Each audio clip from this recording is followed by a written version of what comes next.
Hi guys, welcome to another edition of Fact versus Fiction. My name is Radhika and Archus is with me. And today we want to talk about something that really makes you think. It raises concerns about what kind of information we are getting on the internet. Now, an investigation was conducted by a European NGO called EU Disinfo Lab.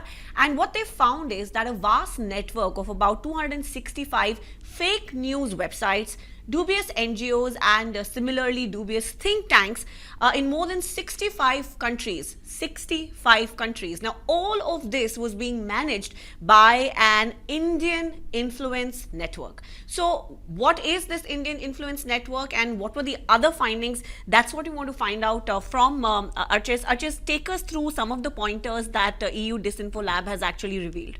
Actually, it all started with an investigation by another EU-funded group called EU versus Disinfo, whose aim is to protect European politics from fake news. And they found in September, October, they were looking into Russian influence in targeting MEPs with Russian content. And they found a website called EP Today. And they found that EP Today syndicates a lot of content from Russia Today. But they also found that EP Today also syndicates content from Voice of America. And behind all that Russian and American content, they started noticing Indian content coming out as well. So they went to the Facebook page of EP Today, which has been deleted now. And they found that the Facebook page said that it was managed from India. So this is where EU Disinfo Lab got involved, and they started looking into the more details into EP Today, and they found that it shares the same office space as a group of Indian stakeholders in Brussels called Srivastava Group, who also has an office in New Delhi. So the Srivastava Group suddenly comes into question, and suddenly the spotlight shines on this group. Right, and it also wasn't just EP Today, there were other publications as well. And give us a sense of what the Srivastava Group is, because I mean, it's a huge concern if there was misinformation going out via these websites, which in a very cleverly rooted way can all be traced back to this group. That's right. I mean, their modus operandi is quite peculiar. But to talk more about the Srivastava Group, their Delhi office, they have two assets in Delhi. And one is New Delhi Times, which is a website very similar to EP Today, which also syndicates and plagiarizes articles from various news outlets. And there is a think tank called IINS, Indian Institute of Non-Aligned Studies. Now, IINS is also owned by Srivastava Group, and it was the inviting body for the 27 members of European parliaments who recently visited Kashmir. So they sponsored the entire trip as well. So this is all very much linked together.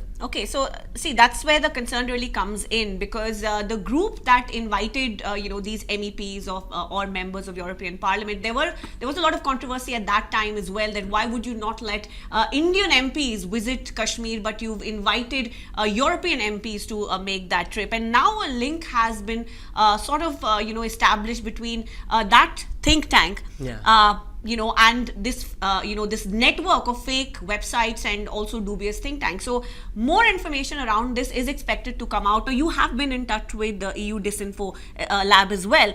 What are their plans? They plan to come out with more information, isn't it? So right now they have only posted their details about the investigation online. But right now they're also working on a more extensive report on how they went about doing everything, the list of all the websites they have found, and basically the findings of their results. So we're going to get in touch with them next week and we're going to discuss this over. They also explained us how this usually works is overall it's a game of creating a perception. For example, to show EU support on India's stance in Kashmir. They do all this, and in Europe itself they found that all these websites were also linked to these dubious NGOs, which were also locally located with shared office space with each of these websites.